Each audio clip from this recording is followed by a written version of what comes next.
Good morning दोस्तों। Last class में अपनों ने चर्चा करी थी वेगनर के महाद्वीपीय प्रवाह सिद्धांत की या वेगनर के विस्थापन सिद्धांत की। उसमें काफ़ी कुछ वेगनर के परिचय और इस सिद्धांत को शुरुआत किसने करी थी, कहाँ तक चले थे, किन को आधार बनाया था, इन सब के बारे में चर्चा करी थी। आज हम उस चैप्टर को हम कंटिन्यू करेंगे। आगे हम देखेंगे कि वेगनर ने अपने सिद्धांत की शुरुआत किस युग से करी थी। मैं आपको बता दूं कि वेगनर ने अपने सिद्धांत की शुरुआत कार्बोनिफरस युग से करी थी। कार्बोनिफरस युग से की थी। अब यह एक प्रश्न होता है, कार्बोनिफरस या कार्बन युग है क्या? पृथ्वी के भूगर्भिक समय मापनी में एक कार्बोनिफरस एक टाइम पीरियड है जिसमें कोयले का निर्माण हुआ था, इसलिए इस युग को कार्बोनिफरस युग हम लोग कहते हैं। तो वेगनर ने अपने सिद्धांत की शुरुआत कार्बोनिफरस युग से की थी और उस समय वेगनर ने बताया कि समस्त स्थलखंड, आज जो हमारी पृथ्वी जो बिखरी अलग अलग महाद्वीपों में या द्वीपों में जो बिखरी हुई प्रायद्वीपों में बटी हुई है, वह कार्बोनिफरस युग में आपस में पूरा समस्त स्थल भाग एक आपस में जुड़ा हुआ था, जिसको उन्होंने पेंजिया कहा।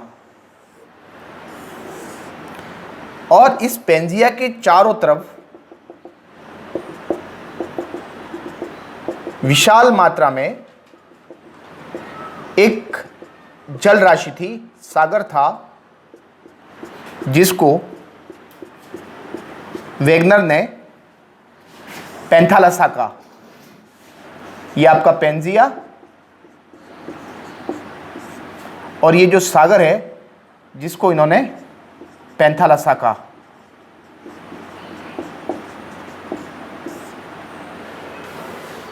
मैं पुनः बता दूं, वेगनर ने अपने सिद्धांत की शुरुआत कार्बोनिफरस युग से की थी और कार्बोनिफरस युग में उन्होंने कल्पना की कि समस्त स्थल खंड जो अभी विभिन्न महाद्वीपों, द्वीपों, प्रायद्वीपों में बटा हुआ है, वो कार्बोनिफरस युग में आपस में जुड़ा हुआ था, जिसको इन्होंने क्या कहा? पेंजिया का। और इस द्वीप पे कहीं कहीं हल्की हल्की छोटी छोटी वाटर बॉडीज थी, ये वाटर बॉडीज थी, इसको इन्होंने क्या कहा? पेंजिया। और इस पेंजिया के चारों तरफ एक विशाल सागर था, जिसको इन्होंने कहा पैंथालसा का।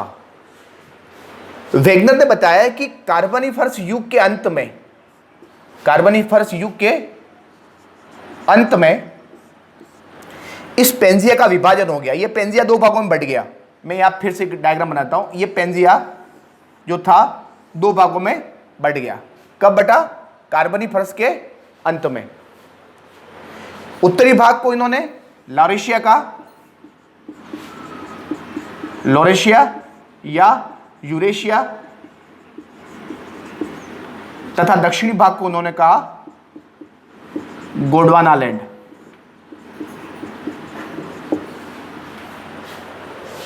कार्बोनिफरस युग के प्रारंभ में समस्त स्थल भाग एक मंडल के रूप में आवृत था, एक संयुक्त रूप में आवृत था, जिसको पेंजिया का। और इस पेंजिया के चारों तरफ विशाल मात्रा में जल राशि थी, जिसको कहा पैंथालसा का।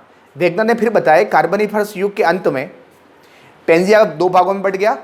उत्तरी भाग को लॉरेशिया तथा यूरेशिया का तथा दक्षिणी भाग को गोंडवाना लैंड का। यहां इस सिद्धांत का एक ड्रॉबैक शुरू हो जाता है।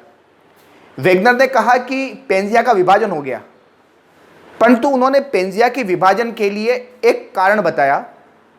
उन्होंने कहा कि चंद्रमा की ज्वारी शक्ति, चंद्रमा का आकर्षण बल, चंद्रमा की ज्वारी शक्ति, जिसके कारण पेंजिया का विभाजन हुआ। जब आलोचकों ने कहा कि इसको और अधिक क्लियरिफाई करें, आप और स्पष्ट करें, ताकि सिद्धांत को समझने में सपोर्ट मिलेगा, सहायता मिलेगी, परंतु वेगनर चंद्रमा का कारण बताया पर उसके पक्ष में प्रमाण नहीं जुटा पाए। तो यहां केवल कह दिया कि पेंजिया का विभाजन हो गया, उत्तरी भाग को लॉरेशिया तथा यूरेशिया का तथा दक्षिणी भाग को गोंडवाना लैंड का। और इसमें लॉरेशिया में आपका उत्तरी अमेरिका आपका आ गया और पूरा यूरोप और ये एशिया वाला पार्ट आ गया। दक्षिणी भाग में दक्षिण अमेरिका आ गया, आपका अफ्रीका वाला पार्ट आ गया, उस मेडागास्कर आ गया, भारत आ गया, ऑस्ट्रेलिया आ गया, ये भाग हो गया। ये एक मोटे तौर पे दो भागों में बट गया। और बीच का जो भाग था, ये जो पार्ट था, ये दोनों भाग टूटने से इसको बोलते हैं टेथिस का खुलना। टेथिस का खुलना, टेथिस सागर का निर्माण हुआ। अब नेक्स्ट आता है जुरासिक युग।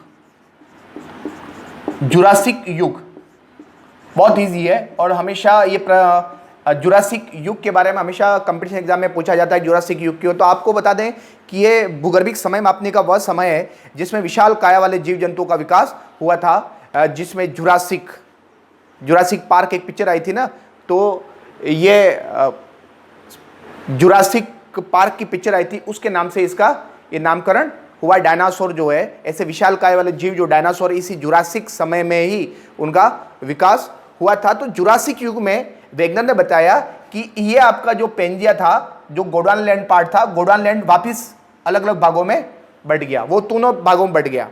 तो इस लारेशिया में आपका उत्तरी America,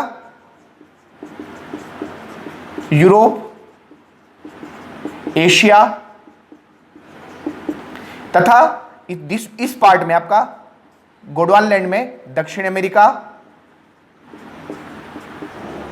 America, Africa, Madagascar, Bharat, Australia आदि महाद्वीप इस पार्ट में आए। इस तरह वेगनर ने बताया कि कार्बोनिफरस युग से लगाकर जुरासिक युग तक ये पेंजिया अलग अलग भागों में टूटता गया और ये टूटना और उसके बाद उसके विस्थापन की प्रक्रिया जो है वो प्लायोसीन युग तक चलती रही। कब तक चली? प्लायोसीन युग तक चलती रही। ये भाग और छोटे छोटे भागों में समय के साथ साथ टूटते गए और टूटने के बाद इनका विस्थापन शुरू हुआ। वेगनर ने बताया था कि महाद्वीपों के टूटने का प्रोसेस जो है वो कार्बोनिफरस युग से चलता रहा और प्लायोसीन युग तक चलता रहा। जुरासिक युग में अंतिम टूट हुआ था, बड़ा टूट जो हुआ था जुरासिक युग में हुआ था, जिसमें गोंडवानालैंड को दो भागों में बटा था और धीरे धीरे समय के साथ साथ इसमें और अधिक टूटन हुई और टूटन के बाद उनका विस्थापन हुआ, प्रवाह हुआ।